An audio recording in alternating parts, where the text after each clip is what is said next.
ایک فقیر تھا، اس کا مزاج یہ تھا کہ جو بھی اس کے ڈیرے پہ آتا اس کو کھلاتا اور اس کی خدمت کرتا، اور یہ فقیر کا مزاج ہوتا ہے۔ بابا بلے شاہ نے کہا تھا نا، اٹ کھڑک کے دکڑ وجے تتا ہووے چلا، آن فقیر کھا کھا جاون راضی ہووے بلا۔ تو یہ فقیر کا مزاج ہوتا ہے کہ لوگ اس کی چوکھٹ میں آئیں اور وہ لوگوں کو جو ہے وہ کھلائے، ان کی ضروریات کو پورا کرے۔ تو وہ درویش تھے اور جو بھی ان کے پاس آتا اس کی خدمت کرتے۔ ان کے پاس کبھی رقم نہ ہوتی تو ادھار لے کے لوگوں کی خدمت کرتے، حتیٰ کہ جب ان کا آخری وقت قریب آیا اور حالات ایسے ہو گئے کہ لوگوں کو لگا کہ بابا جی اب رخصت ہونا چاہ رہے ہیں، تو سارے قرض خواہ اکٹھے ہو کے بابا جی کے پاس آ گئے کہ جناب ہمارا قرضہ ادا کیجیے۔ ایک جمگٹا بن گیا، اور بابا جی کو یہ فکر تھی کہ یہ میرے مہمان ہیں اور میں ان کی خدمت کرنے کے قابل نہیں ہوں، میرے پاس کچھ ہے نہیں۔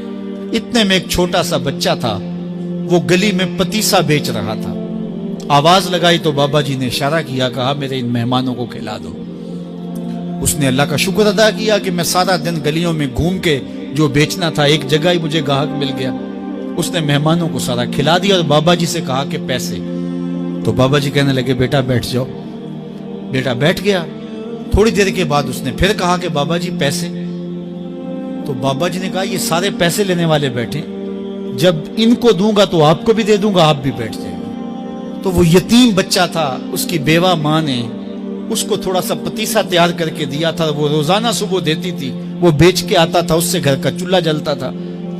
تو اس نے جب دوسری مرتبہ کہا کہ بابا جی پیسے، تو بابا جی نے کہا بیٹھ جاؤ، جب ان کو ملیں گے بیٹے آپ کو بھی دے دیں گے۔ تو اس بچے نے رونا شروع کر دیا کہ میرے گھر کا تو چولہا انہی سے جلتا ہے اور میری ماں میرا انتظار کر رہی ہوگی۔ اللہ اکبر، بچے نے رونا شروع کر دیا۔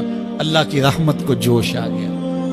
کوئی شخص بابا جی کے لیے نذرانہ لے کے آ گیا، وہ تھیلیاں پیش کی، بابا جی نے بچے کو دیا، جتنے بھی قرض خواہ تھے سب کو دیا اور شکریہ ادا کیا۔ کہا جاؤ۔ وہ سارے قرض خواہ بولے ہم صبح کے بیٹھے ہوئے تھے، یہ نذرانے والا پہلے کیوں نہیں آیا؟ کہا پہلے تم میں کوئی رونے والا نہیں تھا، ایک رونے والا آیا، سب کا کام بن گیا۔ کسی ایک کے آنسو، اجتماعی دعا کا، اجتماعی توبہ کا یہی فائدہ ہوتا ہے کہ کسی ایک کا کام بن جائے۔